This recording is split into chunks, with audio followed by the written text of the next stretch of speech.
বিলুপ্তপ্ৰায় বনৌষধি গছলতা ৰোপণেৰে উৎকৃষ্ট নিদৰ্শন দেখুৱাইছে শিৱসাগৰৰ নাজিৰাৰ গেলেকীৰ সুখন গগৈ নামৰ এজন লোকে। প্ৰায় 200ৰো অধিক বনৌষধি গছ ৰোপণ কৰিছে হাৰকিনা গাঁৱৰ অৱসৰপ্ৰাপ্ত শিক্ষক সুখন গগৈয়ে। শিক্ষকতা জীৱনৰ পৰা অৱসৰ লোৱাৰ পিছতেই নৱপ্ৰজন্মই চিনি নোপোৱা বিভিন্ন ধৰণৰ এনে বনৌষধি গছ সংৰক্ষণ তথা ৰোপণৰ কাম আৰম্ভ কৰে সুখন গগৈয়ে। তেওঁৰ এই কাৰ্যক শলাগ লৈছে স্থানীয় ৰাইজেও।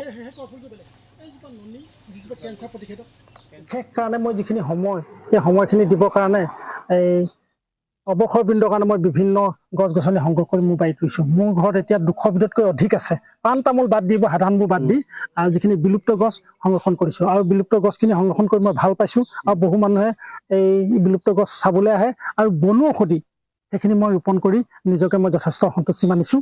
আৰু আপোনালোক অহাৰ কাৰণে মই আপোনালোকক ধন্যবাদ জনাইছোঁ। বিলুপ্ত গছ আপোনাৰ কি আছে? যেনে বিলুপ্ত গছ আজিকালি ব্ৰহ্মথুৰি মানুহে চিনি নাপায়। ব্ৰহ্মথুৰি মোৰ ঘৰত আছে। মাধৈ মালতী যিবিলাক কবি সাহিত্যিকবিলাকে মাধৈ মালতীৰ কথা আছে, মাধৈ মালতী মোৰ ঘৰত আছে। কেতেকী ফুল বহুতে মই চিনি পোৱা নাই, আজি প্ৰজন্মই নাজানে। মোৰ ঘৰত কেতেকী ফুল আজি 10 বছৰ আগতে মই ফুলাই থৈছোঁ কেতেকী ফুল। আৰু যিবিলাক কুজি থেকেৰা, ৰূপহী থেকেৰা, আমাৰ অশ্বগন্ধা, সৰ্পগন্ধা, তাৰপিছতে চিৰতা তিতা, কেইবাবিধো মোৰ তুলসী আছে, তুলসী গছ আছে। ঠিক তেনেকৈ যিবিলাক আমাৰ থলুৱা গছ যিবিলাক হেৰাই গৈছে, মই প্ৰজন্মই জানিবৰ কাৰণে এইখিনি ৰাখিছোঁ আৰু বহুতক দেখুৱাইছোঁ। বহুত আমাৰ ঘৰলৈ ল'ৰা ছোৱালী আহি পেলাই চাইহি আৰু সেইটো এটা মই ভাল পাই যথেষ্ট মই উপকৃত হৈছোঁ নিজে নিজকে ধন্যবাদ।